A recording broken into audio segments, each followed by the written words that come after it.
Oh my god. Oh, these pay-per-view reviews are getting rough. Oh god. Maybe we have greener pastures. Actually, no, we don't. We have 10, 11, and 12. Yippee. Alright, what is up, you guys? I am here with the Survivor Series 2013 pay-per-view review. Yay. Alright, let's do this. Let's get this over with. First up, we had an opening segment of Stephanie and Hunter coming out saying basically that throughout the night there's going to be no basically run-ins, there's going to be no interferences from the main event or the whole pay-per-view. So yeah, that kind of little opening segment there.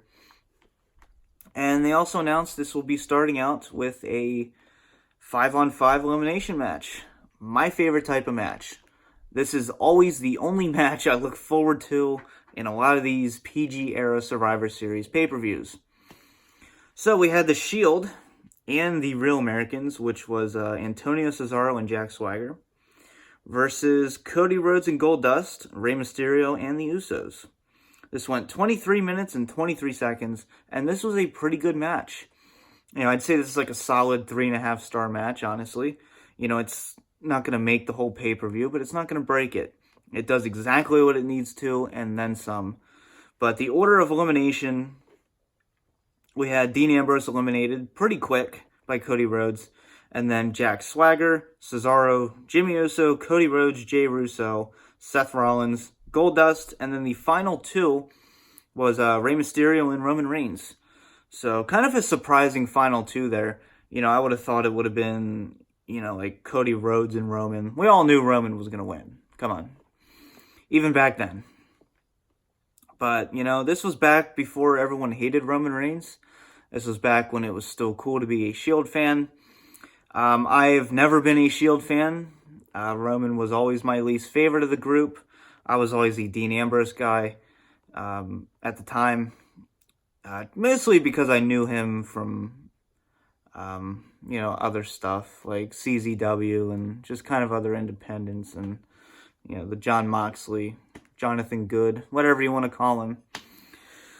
So, yeah, this was a very good opening match. And then we had Big E Langston defeating Curtis Axel in a singles match for the Intercontinental Championship. Kind of your average Intercontinental Championship match. It's really just kind of I mean, not really saying either of the two aren't talented. Obviously they are. I just don't really think there was much chemistry here. I mean, it's only 7 minutes and 2 seconds, which was the match length. So it's really hard to really do anything. And like I said, chemistry just didn't feel there. Oh boy. Then we had... This is match of the night. Total Divas. This was right when it was premiering, and they unleashed that garbage upon the world. I'm sorry for anyone who still watches it. I watched the first 2 seasons. For some god-awful fucking reason, I watched it. And I'm ashamed of myself. We had the Bella Twins. Talent. Speaking of talent, we have Eva Marie, even more talent, the Funkadactyls, Cameron and Naomi, and then the star of the group, JoJo. Defeating, yeah, that's right, defeating. Obviously, they got to promote the show, so they're not going to have them lose. AJ Lee, one of my favorites, PG-era women's wrestlers. Oksana, for anyone who remembers who the hell that is. Alicia Fox, Caitlyn, never a fan of hers, Rosa Mendez, Summer Rae, and Tamina Snuka. My God. Thankfully, this only lasted 11 minutes and 29 seconds. Oh, God. This was just pinfall after pinfall. You could literally just give someone a forearm, and then they'll get pinned. But I'm not going to complain about that, because this ended pretty quick. I'm happy about that. Fuck my life. I'm done talking about this. Somehow, Let's see, who are the final two? AJ Lee and Natalya. You had AJ Lee tapping out to Natalya. Next up, we had Rybak versus Mark Henry. Rybak basically came out, had an open challenge. Goldberg chants were loud and proud there. And then we had Mark Henry coming back after, I think, a hamstring injury. And then, 4 minutes and 46 seconds. Just as bad as their WrestleMania match. Maybe a little better. Yeah, maybe a little better. And that's not saying much. And then we had a singles match for the World Heavyweight Championship. John Cena versus Alberto Del Rio. This was the final time the World Heavyweight title was going to be defended on a pay-per-view by itself. And we'll get to that later.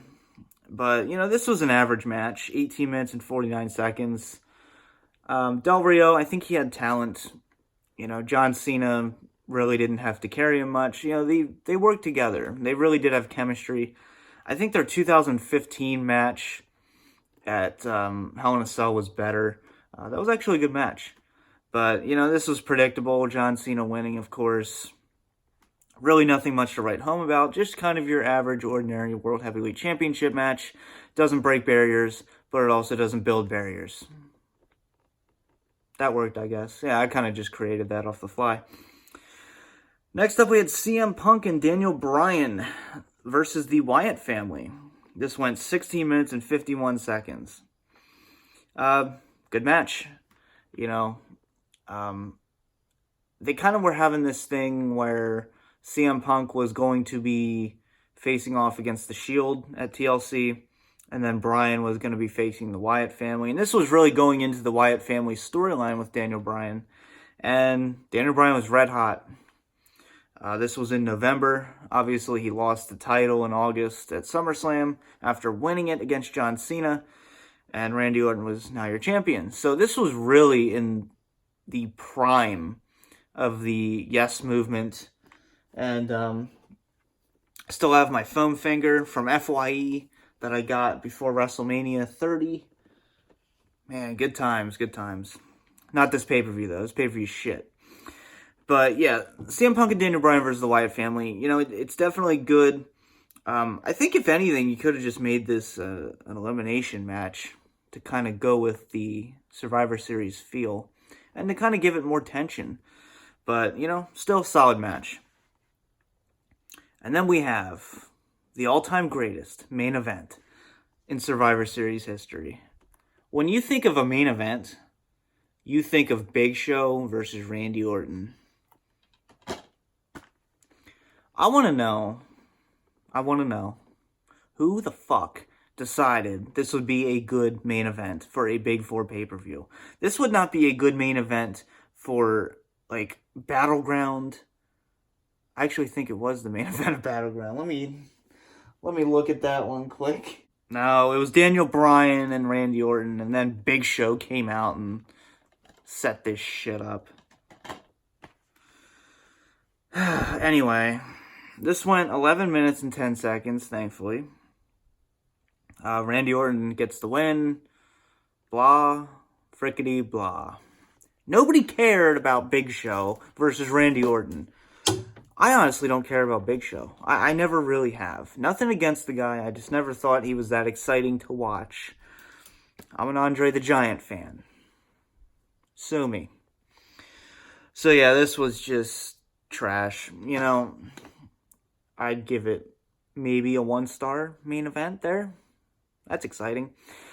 The more exciting part is John Cena came out after Randy Orton won the title. Well, not won the title, retained the title. And they both held the titles up. They were going to be unifying the belts, which at the time the World Heavyweight title meant nothing. So it's probably the right decision. My favorite belt of all time is the big gold belt. So to see that belt tarnished like this didn't feel good. So it was the right move to unify the belts at TLC. TLC, maybe not, but whatever. Whatever. It's a B pay-per-view. Let's just unify your 2 world titles. Why the fuck not? But most importantly, At least we got to see John Cena versus Randy Orton. It's a dream match. First time ever. It's like once in a lifetime, man. We never got to see it again. But giving this pay-per-view a letter grade, the only, and I mean the only reason this is not getting a fucking F is the opening match. And I'll give Daniel Bryan and CM Punk. They had a good match with the Wyatt family. This is getting a D-. I don't give a shit. D-. The main event was trash. I'd rather watch Battleground. I seriously would. Hope you guys enjoyed. This has been the DVD Freak. Peace out.